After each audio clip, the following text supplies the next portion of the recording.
All right, everyone. So we are going to go ahead and get started. And as more people join us, they will, get the same information from the chat. Welcome and thank you so much for joining us for the Target Your Future and Hit Your Target Imagine 2021 session. I'm so thankful that you guys decided to join our session today. This is week 2 of a 5-week Imagine 2021 program. We've had a few awesome sessions so far this week. So thanks to those of you who have already attended those sessions. And we have 3 weeks left after this week. So make sure you check out the link in the chat with more information on the sessions that are still to come. And also make sure as you're attending these sessions that you also check out each week's checklist on our website that's also linked in the chat to make sure that you're completing at least 3 of those items and tagging at least 3 of your friends using @HigherOz so you can be entered to win some of our awesome prizes. So these are the week 2 prizes. We have a nice padfolio that you could use for your future, job search or internship search. We have some nice Oswego blankets. We all know how cold it gets in Oswego in winter. Also some thermoses, some Camelback water bottles, as well as a really nice Oswego bag. So make sure that you're taking a look at that checklist. There will be a social media post on Thursday on our Instagram account, and you'll want to comment on that Instagram post with what tasks you completed on the checklist and tag 3 of your friends, and you'll be entered to win one of these awesome prizes. All right, so a little bit about me. My name is Christine Mosich, and I am one of the assistant directors in the career services team. I am also the STEM and healthcare career coach. So I work with students really interested in entering in the STEM and healthcare industries on a variety of different things, pretty much anything that you can think of career related. Since this session is going to be a little bit more informal today, given that it's going to be more of a workshop session, I'd love it if you guys can take a second now to go ahead and introduce yourself in the chat with, obviously your name will show up, but maybe your major and your class year. That will give us a sense of kind of what it is that you're interested in. If you also want to include some information about your future career path and what it is that you're interested in doing in the future after graduation, we'd love that. And that'll help me be able to tailor some of the information that I'm sharing with you today. So we'll go ahead and kind of get started. One other thing that I wanted to remind you guys of, there's a link in the chat, and my co-host will throw that link in the chat again once more. This is a link to a Google Doc. And that will have a PDF document called the Career Competencies Worksheet.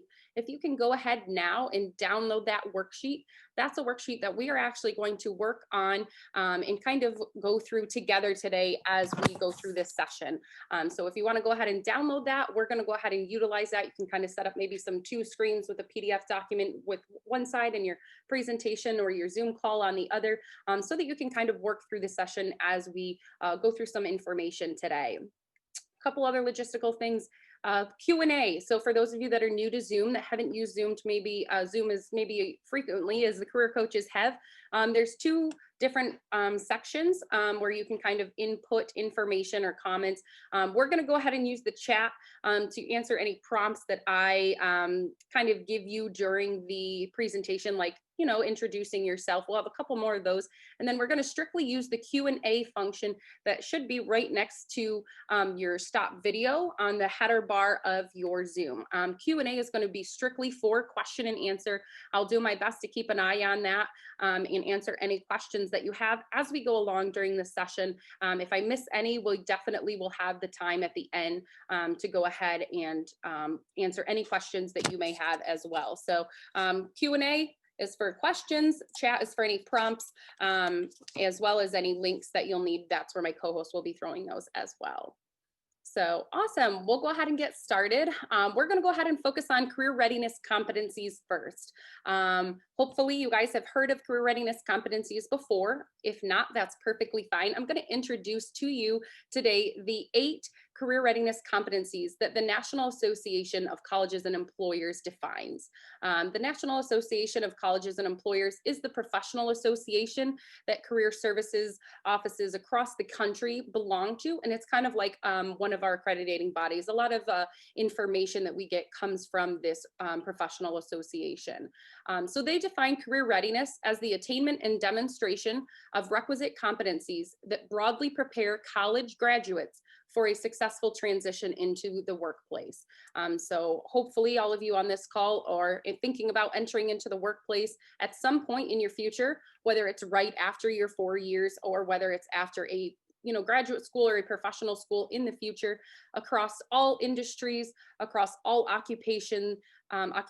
These are the 8 most sought after career readiness competencies, regardless of the role and what you would do in that role. We're going to go ahead and go through each one of them today and start to define them. But one of the things that I want you to do as we go through each one of these, I want you to start brainstorming different experiences that you have had where you have the opportunity to possibly develop or further develop these competencies. And so, for example, if you've been in a situation before where you've been faced with a problem, or you've had to use critical thinking skills to figure out a solution or figure out a way you're going to handle a situation, that would be a perfect experience to start kind of brainstorming in that fashion as we go through these different career readiness competencies. So don't worry if you haven't are you just joining us? Don't worry, we're going to go ahead and go through the 8 career readiness competencies now and talk about what they are and why they're so important. All right, so the first one is critical thinking and problem solving. So NACE, again, the National Association of Colleges and Employers, defines this skill and this competency as exercising sound reasoning to analyze issues, make decisions, and overcome problems. This is defined as an individual who's able to obtain, interpret, and use knowledge, facts, and data in this process and may demonstrate originality and inventiveness in solving that problem. So for those of you that are kind of, maybe thinking about an opportunity that you've had to develop these skills, any of the experiences that you can think of can be, whether they're class projects, part-time jobs that you do in the winter break or maybe over the summer, maybe an internship, maybe some research that you do with a faculty member or off campus. There's a variety of different experiences that you can be thinking of as we go through these. If you want to go ahead and throw in the chat maybe some of the examples that you've had to further develop your critical thinking and problem solving skills, that will allow you to kind of start thinking, and your ideas might help other students or other attendees maybe think or kind of jog their memory of instances in which they've had experiences to further develop their critical thinking and problem solving. So if you guys want to go ahead and throw in the chat, I would love to, read a couple of them out if I see any there that are, really good ones that I would like to highlight. So go ahead and add some in now.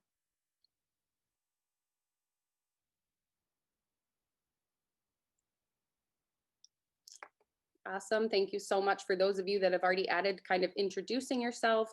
Got a wide variety of majors, geology, French, meteorology. Awesome. Well, we'll go ahead and keep going. I don't see any kind of examples yet that anyone has thrown in there, but feel free to throw those in the chat, and I will be happy to kind of keep going with that.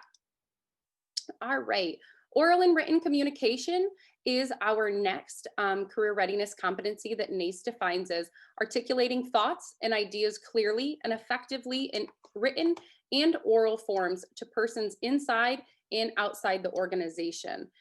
So this is kind of a couple different ways. You have obviously oral communication that can be just an everyday conversation, or that might also be in delivering a presentation. You have written communications such as email, maybe such as also some, technical reports or, data results with, research or anything. So you can kind of think about communication in a large, broad scale here.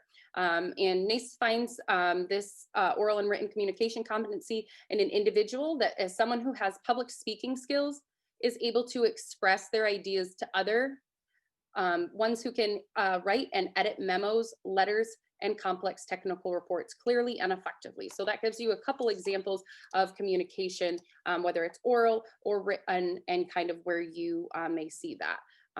So go ahead and throw in the chat if you have examples of where you've practiced or further developed your oral or written communication skills. I'm guessing that some of you, if not all of you, have probably had to do a class presentation at some point. That is intentional. Your faculty members are great about incorporating some of these career readiness competencies into the courses and into the assignments that they give you to help you be successful upon graduation when entering the workforce. So we have a couple coming through the chat. Awesome. Thanks for your engagement, guys. So as an undergrad, being an RA helped me develop problem solving skills. We had someone who took a public speaking class, someone who took Com 210. Awesome. Great. So it sounds like you guys have definitely had some experience, developing oral and written communication skills. All right, perfect. So the next one is teamwork and collaboration. So NACE defines this as building collaborative relationships with colleagues and customers representing diverse cultures, races, ages, genders, religions, lifestyles, and viewpoints. This means that the individual is able to work within a team structure and can negotiate and manage conflict. So I think a lot of times when we think of teamwork, we think of being able to work with other people. We take this a little bit farther when defining this and talking about diversity across that team, and how students and individuals can work within that team structure and appropriately address that conflict. Go ahead and throw in the chat if you've had opportunities to develop teamwork or collaboration. Hoping a few of you have had to work on class projects before where you've had to work with some of your peers to complete an assignment or a project, possibly a presentation. It might be that project from your faculty member and that assignment had you practice both your teamwork and collaboration as well as your oral communication that we just looked at. So feel free to throw any experiences or any examples that you've had of where you've further developed teamwork or collaboration into the chat. I know personally, for me, this is a skill or a competency that I practice pretty much every day.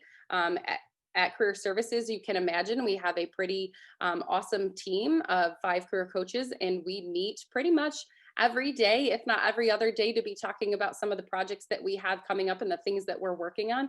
And there's a lot that goes into that, and being able to work into a team structure, respecting others' viewpoints, and really learning to work with those that maybe think a little bit differently than you do.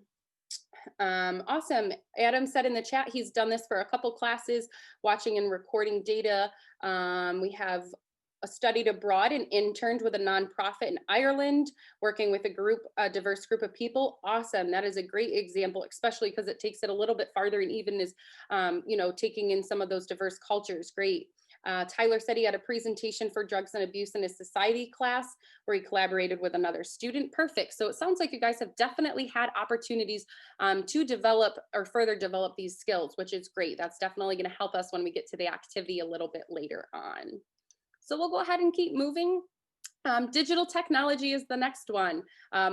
You guys are probably better experts at digital technology than any other generation out there at this time, especially because you are the individuals and the students living through COVID. I mean, I think the transition to online work definitely allowed you to learn different technologies and different tools this past semester. So digital technology with NACE is defined as leveraging existing digital technologies ethically and efficiently to solve problems, complete tasks, and accomplish goals.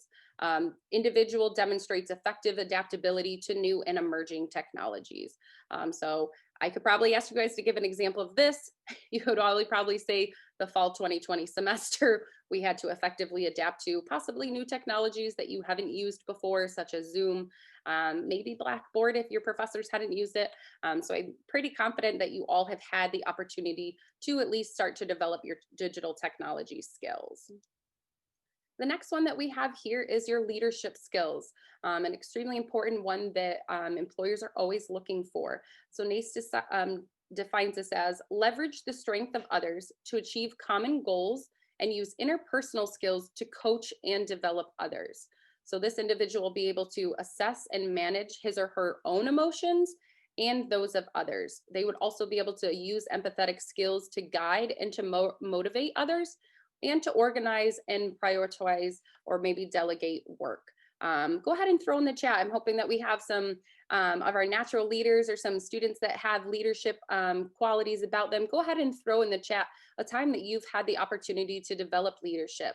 I think sometimes students can take a natural leadership role within some of the class projects where they're working with their peers. If we have anyone involved in a club or an organization, whether that's a sports club and they're a captain, or whether they're an officer in an organization, would love to hear about that. The nice point here with leadership in this definition is we're talking about not just managing your own emotions and being emotionally intelligent and self-aware. We're also talking about how your skills and how your qualities can motivate and guide other people, how you can work with other individuals that might be diverse, in kind of working with them towards that common goal. And that may include prioritizing or organizing or even delegating work to those individuals. So, all right, looking in the chat, we have some students that said the best team experiences I had required each member to sign a contract stating what they expect from the group and what the group may expect from them, as well as what happens when a member doesn't meet the defined expectations. Greg, thank you so much for sharing that. That is definitely a unique, a unique perspective, but I think that's awesome. I could probably imagine there's probably some of other students out there that may have had a class project in the past where you've had to step up and take leadership in that role because no one else did, or because you might have some other individuals that didn't have the same work style as you. Maybe they were procrastinators and wanted to wait to the last second, or maybe they weren't as motivated to complete the work to the quality of the way you were looking at. So I love that idea. We have Amber said years in student government, perfect. Michael said he was a success coach and was able to mentor first year students, awesome. And then we have a head lifeguard at the YMCA and he would train new hires, perfect. Those are really, really great examples of leadership, and definitely ones that you'll want to talk about when you're thinking about applications in the future opportunities you are obtaining. Next one that we're looking at is professionalism and work ethic. So NACE defines this career competency as demonstrating personal accountability and effective work habits. For example, this might look like punctuality, just generally showing up to work on time, working productively with others, time and workload management. So setting goals for yourself and being able to achieve the workload that you may have been giving yourself, or maybe that a supervisor has given you in the time that you're allotted. And understanding the impact of nonverbal communication on professional work image. So for example, I'm going to give you an example of something in a previous role as a career coach that I dealt with as a student, and kind of to give you guys a sense of this professionalism and how far this goes. So for example, I had a student in the past that was in an engineering internship with Boeing, and he was very comfortable with texting and with using that as a form of communication. While in a meeting once, he was texting one of his coworkers, another intern at the time, about a project that they were having an issue with. Unfortunately, this meeting was pretty small. I believe there were only 4 or 5 other students from what I remember he shared with me. And he was texting during this meeting, and no one other than him knew why he was texting or who he was texting. And at the end of the meeting, the supervisor pulled him aside and just asked him if there was an issue or if there was something that he needed to go and address, and really kind of shared information and insight with him on how that looks. And so there are examples of kind of the nonverbal communication, such as professional dress, your demeanor, your attitude, things like this example that come across and that are professionalism, and things that you should definitely be thinking about in terms of your future and any opportunities that you are able to obtain. NACE defines this as an individual who can demonstrate integrity and ethical behavior. They act responsible with the interests of the larger community and is able to learn from his or her mistakes. This last point right here, learning from his or her mistakes, is a big one. A lot of employers are looking for students to just have a willingness to learn. They're looking for students that are willing to be sponges and kind of soak up everything. And they understand that you may fail or you may make a mistake. That is okay. It is part of the work that you'll be doing, especially during that first internship or that first co-op rotation, or even within your first job. There's going to be a learning curve, and there are going to be times where you make mistakes, where you mess up, where you don't do something the way that you wish you had. And the important part is that you pick yourself up and that you respond to it with a positive attitude and with a way that is going to show your professionalism and your integrity towards, doing better the next time. So anyone that has examples of professionalism and work ethic, if you've had an opportunity to, be punctual, maybe you've had a part-time job to, maybe work at Wegmans and you have a part-time job as a cashier. Even something like that would be an example of professionalism where you've had to show that you can arrive to work on time. You can work productively within the hours that you are working. So if you have any of those examples, feel free to throw them in the chat and get your brain starting to think about these experiences that you've had. Ethan shared with us that he worked in a kitchen over the summer where he had to collaborate with other staff as well as guests that they had to serve. Perfect. I'm going to guess with that job, Ethan, you probably had to show up on time. You had to work productively with those staff that you worked with, and you had to act responsible representing that larger company and that larger organization. So perfect. Thanks so much for sharing. Go ahead and throw any other ones that you have in the chat as we kind of move on. All right, so career management is the next one that we are going to go ahead and define. So NACE identifies career management as identifying and articulating one's skills, strengths, knowledge, and experiences relevant to the position desired and career goals, and identify areas necessary for professional growth. NACE also extends this definition to include the individual is able to navigate and explore job options, understands and can take the necessary steps to pursue opportunities, and understands how to self-advocate for opportunities in the workplace. The last one here, how to self-advocate for opportunities in the workplace, is one of the hardest things that you can learn, and it is probably one of those career competency skills that we're talking about that's not going to be able to be learned in the classroom. Knowing your place in the workplace, when to ask questions, what type of questions to ask, who the best person is to go to about what topics that you have questions on, advocating for more work or advocating for, less work or a extended deadline. Those are all opportunities that you can learn from examples or experiences in the workplace that you might not have the opportunity to do within classes or other experiences that you've had. I want to take a moment now and congratulate you all on taking the first step, if today is the first step, or a continued step, if this is a continued step, in managing your own career. You showed up today to this session, to this webinar. You're engaging with me in the chat, and you're giving intentional thought to your career and what it is that you as an individual can do to help you get to where you want to be as a successful graduate of Oswego. So we'll go ahead and jump into more content, and we'll really get to flesh out this career management idea. We're going to talk about positions that you desire. We're going to link those directly to some of the experiences that you're throwing in the chat. And today, as well as tomorrow's session, if you can attend tomorrow's session, we're going to be able to identify some of those skills gaps. And we're going to have a plan for how you're going to close that skills gap so that you can grow professionally and make sure you're prepared for the opportunities that you are interested in obtaining. So don't have to give them the example of that unless you'd really like to, because just showing up today is an example of how you're managing your own career.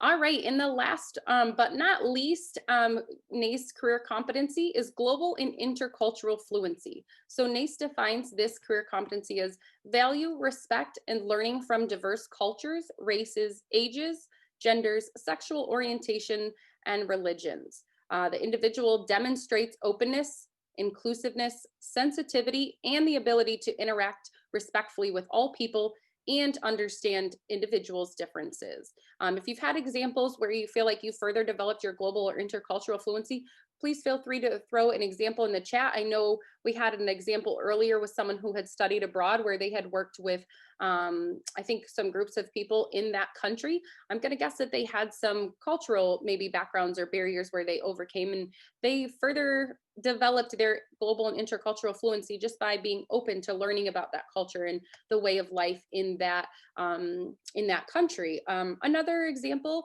that some students may fail to think of are gender age gaps. So working with gender difference or generation differences, sorry, within the workplace. I've had a few students in the past that have, preferred to text their boss if they're running late or if they are, not going to be able to come into work, whereas their boss may prefer a professional email because they have to note that somewhere in the system, or they may prefer a professional phone call for that because they don't think texting is the best method for that. So even generational differences and age differences can be a part of this global and intercultural fluency. Doesn't have to be necessary just cultures and races and religions. It can be a variety of different things.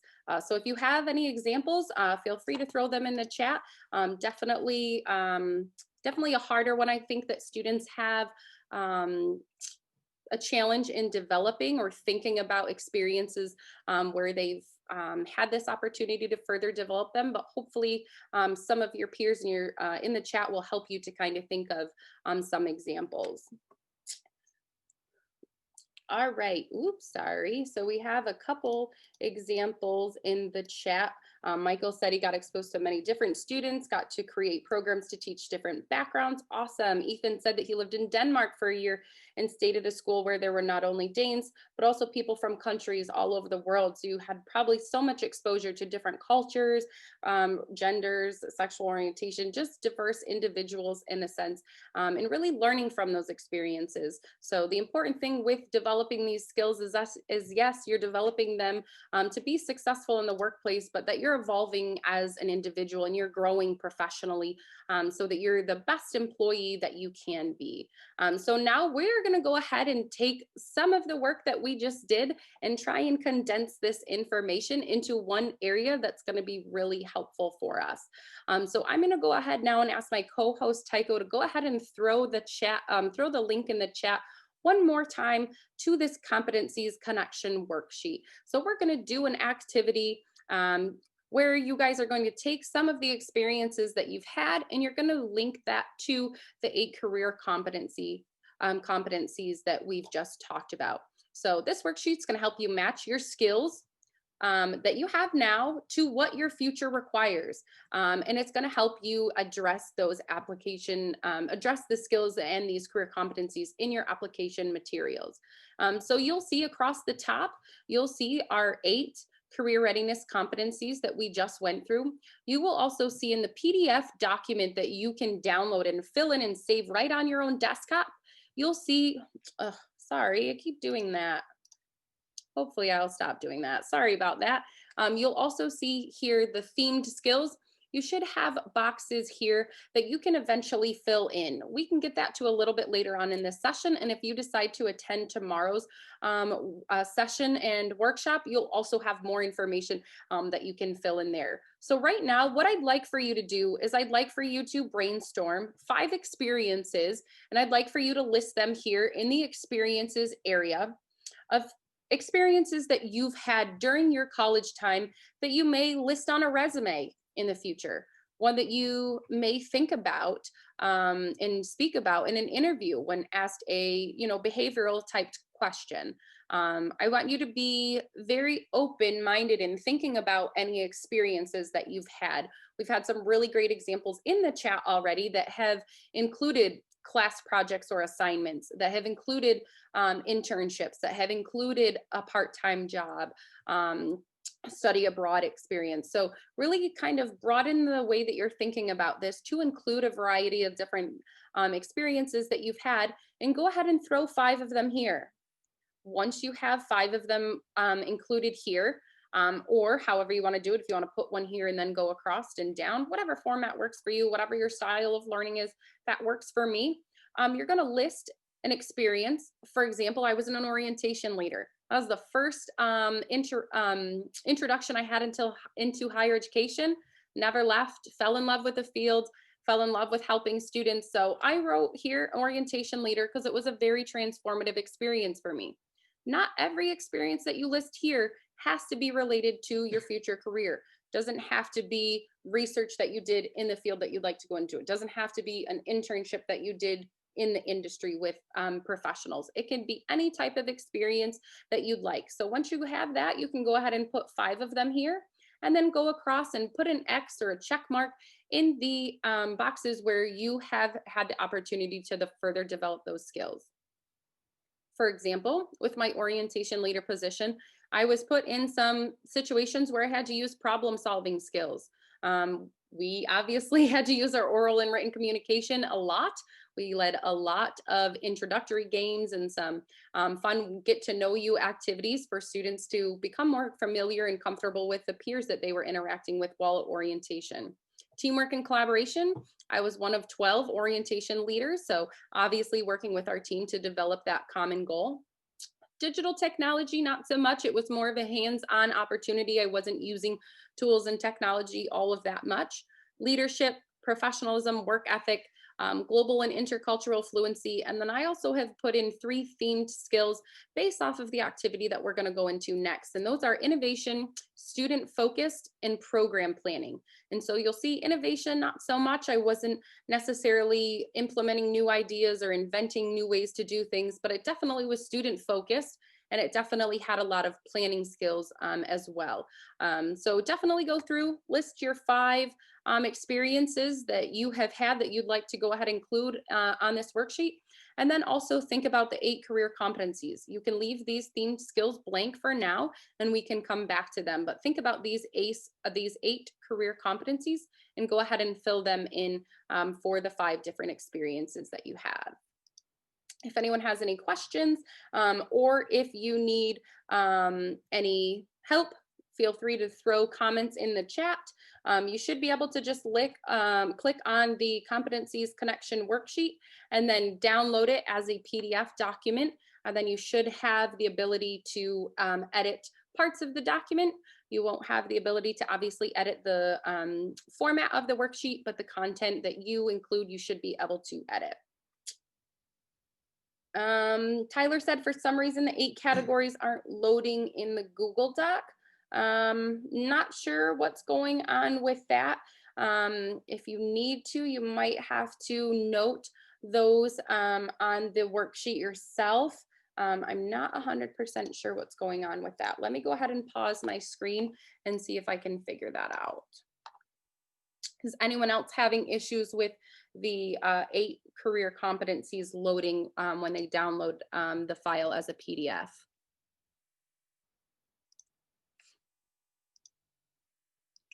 I was just able to download it, Tyler, so I'm not sure if it might be an issue that you're just having, but please feel free. You can always reach out to myself or our other panelist and co-host Tycho that's listed in the chat if you had issues. When printing the document from Google Docs, the headers vanished, but when I downloaded it, they were there. Interesting.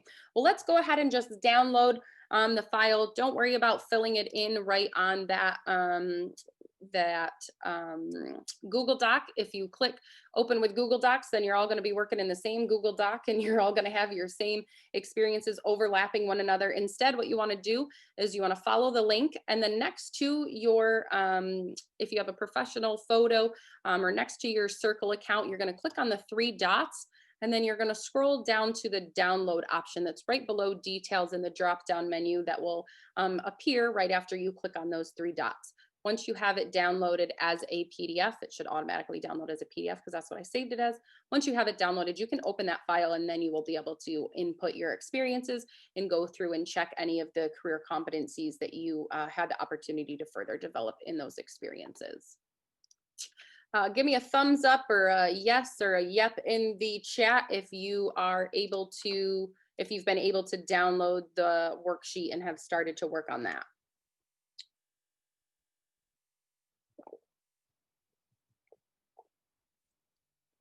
Awesome. Good. So it sounds like we have definitely a few people that are able to do that. Some people working on it now. Cool. All right. Well, while some people are working on that, we can definitely, go through some examples. So those of you that are, currently working on it, if you can't finish it today, that's perfectly fine. You can definitely finish it after this session. But what are some of the experiences that you all are including on your worksheet? Go ahead and throw them in the chat. I had orientation leader. When I was in college, I was also a tour guide. So I could have put tour guide on here. I did an internship. Researching in databases with admissions. That was not my favorite experience, but there was a lot of digital technology skills that I didn't get, as you can see from orientation leader. So filling in some of those gaps that I had within my skills. Awesome. Amber said that she included a summer camp counselor. Perfect. Anyone else have experiences that they threw in? EOP peer leader, desk attendant, WTOP member. Perfect. Awesome. You guys are doing great. Those are all really awesome experiences that you're listing on that worksheet. So we're going to go ahead and move on just because of the sake of time. And we'll have more opportunity for you guys to finish this at the end, and you definitely can continue to work on this after today's session as well. Thank you to Tyler and Kenneth also for throwing their information in the chat, store associate, and then also a cashier and doing some of that work. Perfect. All really great experiences. So let's go ahead and continue on so that we can look at the next step. So now that we have identified what career competencies that we have experience with, and we've identified those 5 experiences, now we're going to go ahead and we're going to move into another activity where we're going to analyze descriptions. So I have included this activity to be very, I set up this activity to be very inclusive of all of our students and whatever their future opportunities after graduation look like and whatever their career goals are. So the first thing that you're going to do is I'm going to have you find a position, any position, an internship, a part-time job, a full-time position, whatever it may be that you like, or an educational program, whether that may be a master's program here at Oswego or a PhD program at Indiana University, a MD program at SUNY Upstate. Whatever it may be, you get to decide based off your future career goals. Go ahead and find a position or an educational program that you're interested in, and you're going to take that content, you're going to take those words that you're finding on the job description or the program description, and you're just going to save the content, the words, onto a Word document. Don't want you to spend hours. We don't have hours today together. Take a minute or two right now to find a job description or an educational program description so that we can work through this activity together. It does not have to be your dream job. For the sake of this activity, it doesn't even need to be something that is super related to your career. So go ahead, use Handshake. You can use Career Shift, LinkedIn. If you use Indeed, you can use Indeed. If you want to just do a general Google search for a camp counselor position description, you can go ahead and do that. Whatever way that works for you to find opportunities or to find information works for me. So go ahead and throw in the chat, yes, yep, thumbs up when you have found a job description. Greg said that a software engineering project team member developing an app for the physics department covered pretty much every category. Greg, we like to call those win-win experiences. You covered all the career competencies. Was an awesome experience for you to develop all of those skills. So that's a really great example, and definitely one that I would, as we're going to further look at, definitely one that you're going to want to talk about in application materials such as a resume or a cover letter moving forward. So we'll go ahead and get to that, but definitely keep that one in mind. Okay, so Maria said yes. Go ahead when you guys find a position or an educational program, go ahead and throw that. Go ahead and throw yes or yep, thumbs up, whatever works for you in the chat once you've saved it as a Word document. If you don't have a Word document, anything else works. I'm a Microsoft person, so I use that. If you have a notes, something like that, go ahead and find that and go ahead and save it. Perfect. So we got people, yes, yep, got it. Okay, cool. Those of you that are still searching, don't worry, you still got time. I'm not going to cut you off, but go ahead and keep searching while we move along. So now that you have the job description or the program description in front of you, you're going to read it through a couple times. And we're going to go ahead and go through this process together. And I'm going to show you an example of how I have done this. So the next thing that you're going to do is you're going to read through the description, the whole description. You're going to read through it the first time to learn more about the opportunity and to initially assess your interests. So you're reading through the tasks and the responsibilities that you would be completing in this role to kind of gauge your interest and say, I don't really think that I want to do that, or yes, this is exactly what I'd like to do based off the information that they give you in the job description. So go ahead and read through it the first time. You're just gaining a general understanding. You don't have to do anything with this first read through other than just read the information and see what the description has as far as content. It may include some information about what the company does, who the company is. It may include information about what qualifications, what skills or experiences they're looking for in the ideal candidate for this position. Educational program, they might include some information about qualifications as well, application materials that you definitely need to submit with your application. So go ahead, read through it the first time, just learning more about the opportunity. And I'll go ahead and give you guys a minute to do that.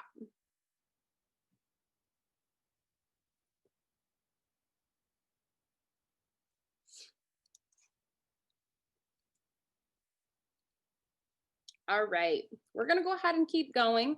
One thing I'll go ahead and state is if I'm moving too fast, one thing I'm gonna ask you to do is I'm gonna ask you to take a picture with your cell phone, with a camera, screenshot this slide. This is the process that we are gonna be working through for probably the next 10 minutes or so as we near the end of this session. If I'm moving too fast, you can go ahead and look at your own process that you have screenshotted or taken a picture of. So please feel free to do that. If you think I'm moving too fast and I'm not moving at your pace, definitely want to be inclusive of everyone's learning style and how quickly they're able to read. So feel free to take a picture of this and work through it as you can. All right, so right now, most of you have probably completed step 1 and step 2 on this analyzing description process. The next thing that you're gonna do is you're gonna read through it again. I know, so much reading. You're gonna read through the description a second time, and this time you're gonna underline the reasons you're interested in the opportunity and or the organization or the institution. So anything that you read that you're like, yep, I'm really interested in that, you're gonna underline. Maybe it's a remote position and you're interested in that. Maybe it's a position in New York City and you're interested in that. Maybe it's with your dream company. Maybe it's working for, Disney as an electrical engineer. Maybe it's that they are really focused on climate change in the environment, and that's really important to you and your values as an individual and a professional. So anything that is in that job description or in that program description that is a reason that you're interested in the opportunity or and or the organization and the institution. There's never too much underlining. There's probably a little too little underlining. I would say definitely shoot for at least 4 or 5 things that you're underlining. This is also a really great way to assess how interested are you in this actual position or in this school, in this program. If you are finding that you're not underlining a lot of things, then maybe this isn't the position for you. Maybe this opportunity isn't really what you're interested in, and that's perfectly okay. For the sake of the activity today, definitely continue with this job description or this program description. But then, tomorrow or next week, when you are looking to, possibly replicate this process, you can choose a different job or a different program that may better fit with your interests and maybe where you'd like to go after graduation with your career.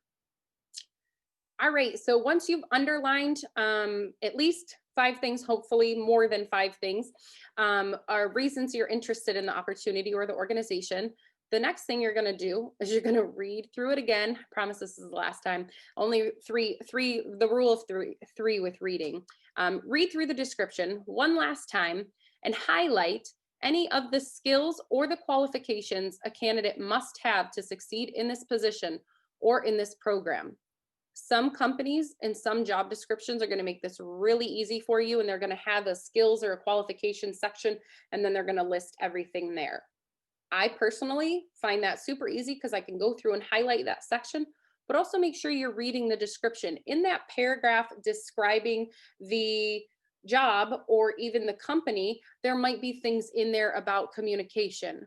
There might be things in there about passion for learning, passion for, the environment, passion for working with others, having, an impact on animals, whatever the position may be. So as you're reading through it one last time, you're highlighting any skills or qualifications that you must have in this role to be successful. Go ahead and give you guys a minute to do that as well, and then we'll go ahead and move on.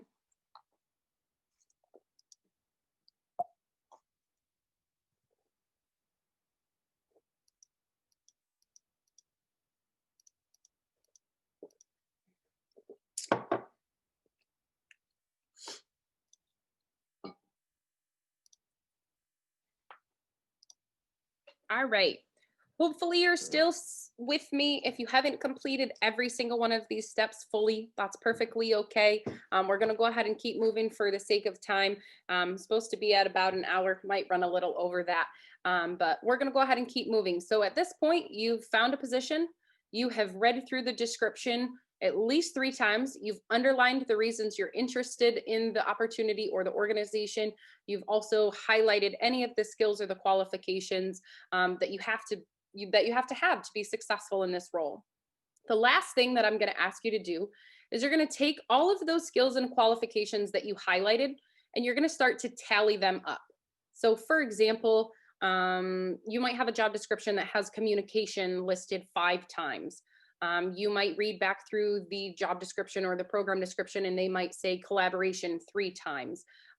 Use your judgment in how you want to categorize things together. For example, if someone says ability to work in a team, collaboration, knowing that teamwork and collaboration are defined similarly with NACE, I'd probably throw those together when tallying those up.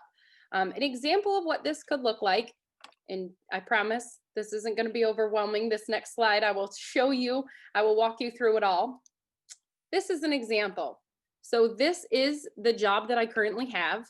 This is the job that I applied for about a year ago, maybe a little over a year ago. And this is what I did when I applied for this position. I took the job description off the SUNY Oswego website. I copy and pasted it into a Word document. I underlined the reasons I was interested in this position specifically. I went through and I highlighted all of the different skills and the qualifications that they were looking for in this position. And then I was using a Word document. I went through and started to comment, as you can see in this right column next to the Word document. This column here is the skills that I started to tally and that I started to summarize. So here you'll see that I highlighted focus on student success. I categorized that as focus on student success. Here, growing diversity of its student body, I kind of categorize that as focus on diversity of students. Here have innovative, these don't show directly where they go, but award-winning to me, that meant that the career team was very innovative. They were willing to try new things. Industry knowledge, I had to have some knowledge of STEM and healthcare.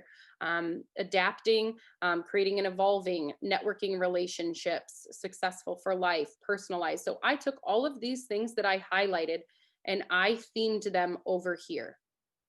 And I did this using the comments function in Microsoft Word. If you want to do that, you definitely can. Personally, I've had students do this activity, in our resource room where they are able to, really look at the job description. I've done this with students in appointments when they're working on how do I tailor a cover letter? Well, let's print out the job description and let's go through this activity together. So this can be extremely helpful to do with positions in the future, as well as, schools or programs. So once you have gone through this exam or gone through this process, you will have your skills over here, or however you have, kind of combined them. And then you can really kind of start to tally those together. You can theme those qualifications. And that was step number 5 on that process that we were working through together. This is my continued example. So I took the job description from this past slide, all of the skills that I had kind of categorized over here, and I themed them, and I put them together in frequencies of how often they showed up. I'm a very process-oriented person. My bachelor's degree was in childhood education, but it was also in math. So for me, my learning style is to convert things to numbers to see what's important and what I have to pay attention to. If this process doesn't work for you, that's perfectly fine. You can alter this process however you want to best work for you. This is just an example of a way that you can look at a job description or a program description to kind of see what those skills are that they're looking for. So here you'll see the top 3 or 4 that I highlighted. You'll see the frequencies on the right. A lot of them were in the 3, 2, 1 area. Based off of what you see here, what qualifications, if I had to pick 3 qualifications that I had to focus on in my application document, say in my cover letter, what 3 qualifications or skills do you see here should I focus on in those application documents? Feel free to throw a few of them in the chat. What are your recommendations?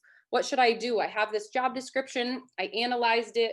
I themed the qualifications. So where do I go from here? How do I know that, I should maybe talk about career coaching and working with students one-on-one versus, adaptation? Which ones do you guys think I should be focusing on in my application materials? Go ahead and throw, any of the qualifications listed here in the chat. Tyler said student focused. Good. Anyone else out there have some thoughts?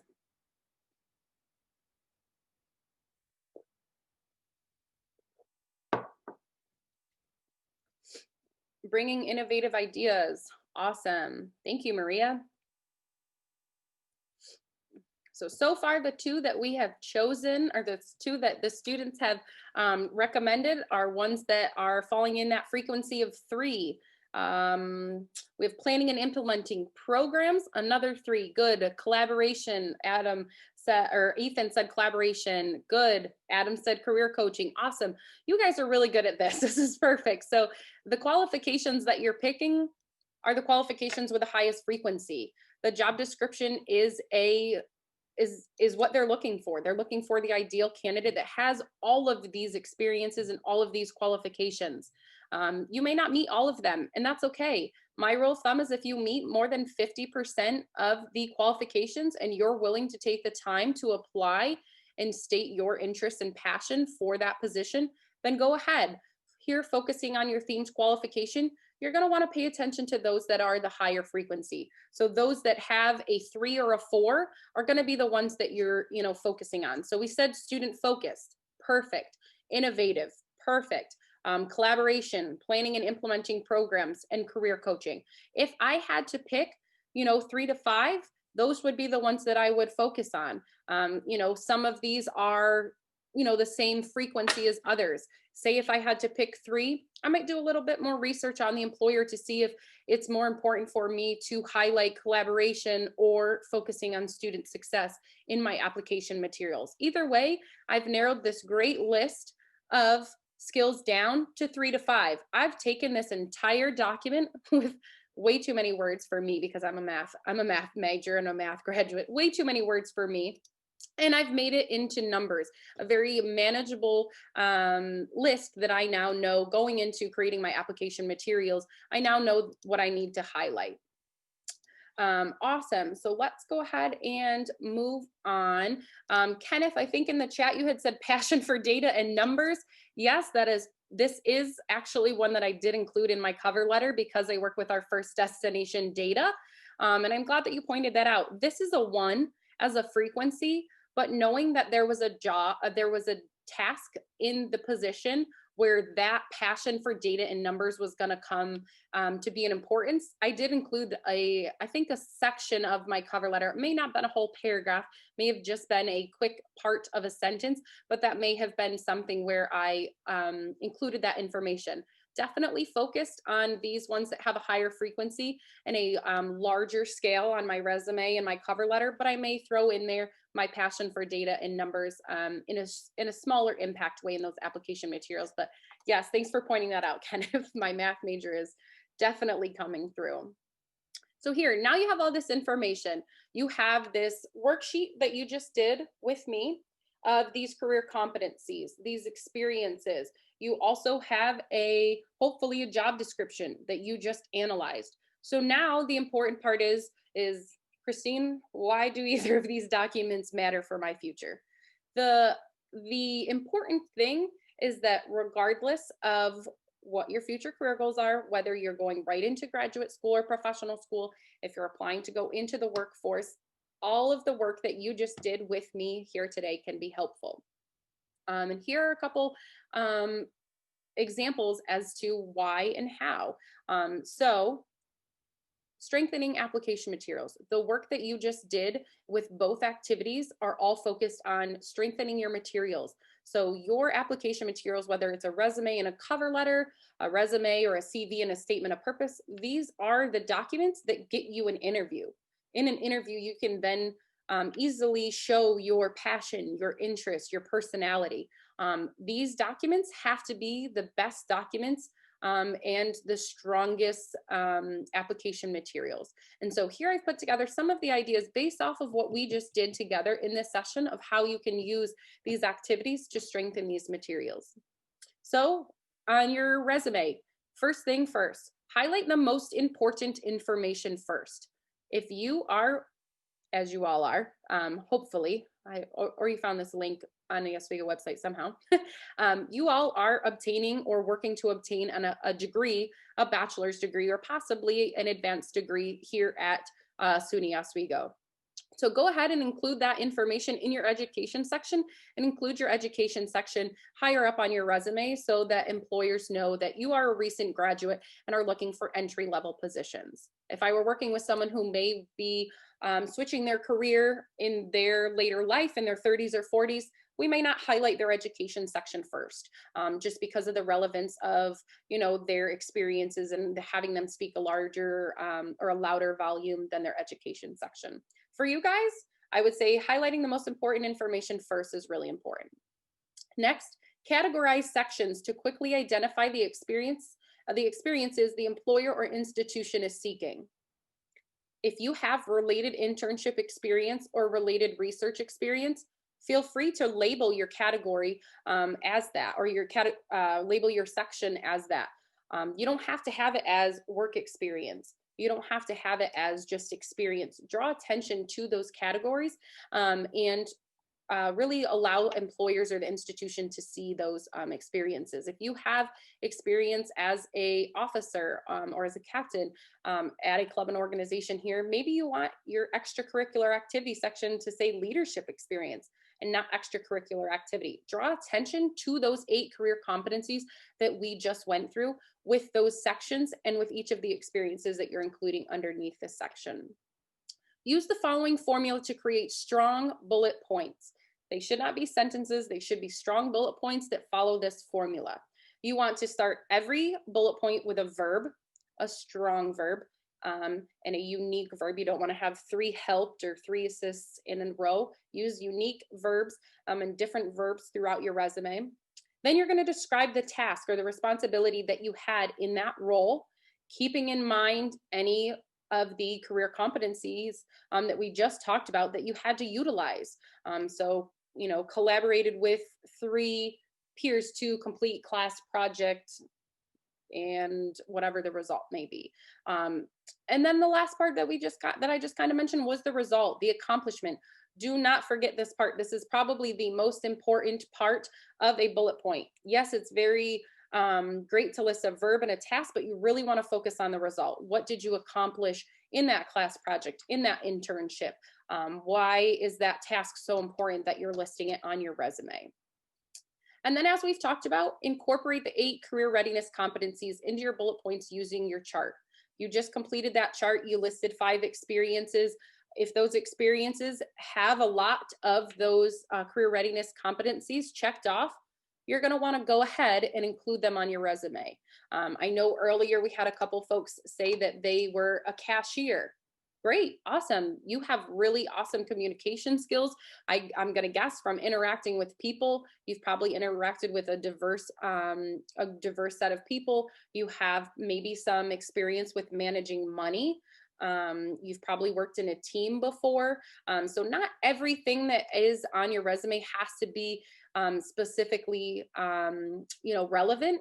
You obviously are going to want at least one section to draw experience to the super related experiences that you have, but you can also have other experiences that are showing what we call these transferable skills. Any skills that can be transferred from one position to another position, and will still help you be successful in that position. So definitely use your completed chart and start to incorporate those career readiness competencies into the bullet points of the experiences that you're choosing to highlight on your resume. And now moving to the cover letter. The resume, we highlight a lot of the completed chart in the career readiness competencies. You're definitely going to use that information in the cover letter or your statement of purpose as well, but this is where analyzing the job description really comes in handy. You should be writing a tailored cover letter for every single position you apply for. If you don't believe me, that's perfectly fine. Some students question me. I'll have you go ahead and go to our Imagine 2021 website and watch the session on Monday that we just had this past Monday, where we had 3 alumni panelists that work in HR and recruiting tell us what they look for when they're hiring new individuals. And you'll hear their perspectives on how they feel about tailored application materials. Hint, hint, if you don't want to watch the full panel, they do expect you to tailor it, and they do it's very easy for them to see when you used a template, and they usually send you to the bottom of the pile, if not directly to the no pile. So just keep that in mind when applying for positions or some of the schools that you're looking at. All right, so using this job description or school description that you analyzed, within the first paragraph of that cover letter or that statement of purpose, you have to have a good hook. You've all taken English 101. Some of you probably, or not all of you have taken English 102. You have to have a good hook, like that essay that you've written more times than not. You need to identify why you're interested in that job or that program. And I always encourage students, at least one reason you're interested in the organization or the company and the school, based on what you underlined. You did all the work for this already. You don't have to go and do the work for this again. Go back to the job description that you analyzed, pick a couple of the things that you underlined, and now state them in this first paragraph of your cover letter or your statement of purpose and why that matters to the individual reading it. Next, moving on with the cover letter and the statement of purpose, you're now going to just craft 2 to 3 paragraphs describing the accomplishments of your related experiences.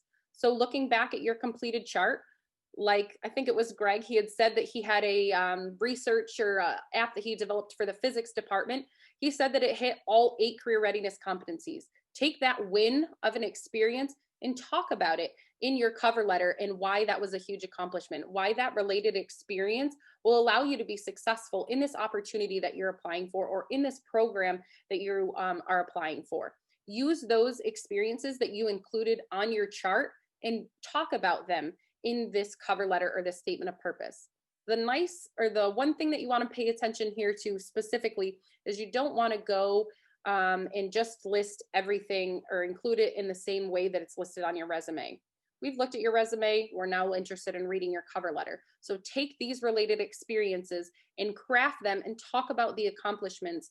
And third bullet here, use reflective language to emphasize the most frequent themed qualifications. So you now are going to connect these themed qualifications, and you're going to tell and kind of use almost like foreshadowing statements to show the company or the school why your app development project for the physics department is going to allow you to be a successful web developer. Insert occupation that you're interested in. So you're going to choose those experiences, you're going to talk about them, you're going to craft paragraphs around them in a strong way that's more detail and more accomplished focused than your resume, and tailoring them using that reflective language and those themed qualifications that we just did in that activity. Worst comes to worst, if you have to supplement some data, If you aren't able to read a job description, the job description is terrible, there's not a ton of information, you can take a picture of this. For those of you, I know a few of you had said in the chat you had to go, perfectly fine. I like to talk, so I apologize, I'm running over. You can always watch the recording and grab this data. But this data is, again, that same organization, that National Association of Colleges and Employers, and this is based off their Job Outlook survey. Again, with numbers, I love them so much, and I love data.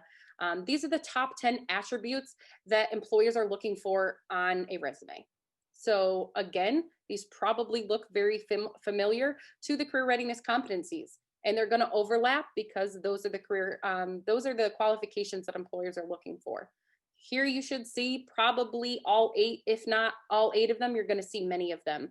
You have work ethic and professionalism, teamwork and collaboration. You have both written and oral communication, and they separate them here.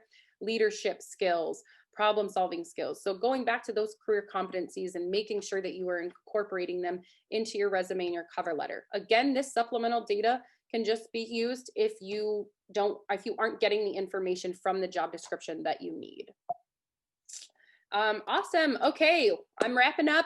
I really want to thank all of you guys so much for your time today. I apologize that I ran about 10 minutes over. This is really a great topic, and I'm very passionate about helping students create the best application materials that they can, because at the end of the day, that's what gets students interviews, and interviews lead to jobs. And so putting your best foot forward with your application materials goes a really long way with an internship search, a job search, applying to grad school or professional school. So please feel free to contact us. Our contact information is here, our website, our phone number, as well as our email. My co-host will also go ahead and throw the Imagine 2021 website into the chat. We have more sessions coming up. If you loved tonight, or even if you didn't and you want to check out what tomorrow's session is, we're going to talk tomorrow about some of the skills that you maybe still have open on your career connection activity. We're going to talk about how you can conduct a skills gap analysis and what opportunities exist right on campus for you to continue to further develop your skills so that you have the skills necessary.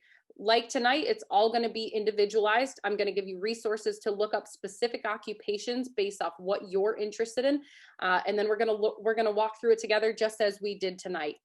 So I want to thank you all so much for your time tonight. I really hope that you found this helpful. I hope that the workshop or the worksheet and the analysis description that we did are things that you can continue to utilize in the future. If you are interested in furthering kind of the work that you're doing, please feel free to reach out to one of us career coaches. We'd be happy to kind of continue to work through this process with you and help you with anything that's kind of career related. And don't forget, we'll be posting on Instagram tomorrow. Make sure to comment on the things that you have finished and tag 3 of your friends so that you can be entered to win those awesome prizes that you saw at the beginning of the session. I just want to thank you guys so much. I really appreciate you joining us. If anyone has any questions, I'll definitely stick around, but I just want to say thank you to everyone. Hope you found the information helpful.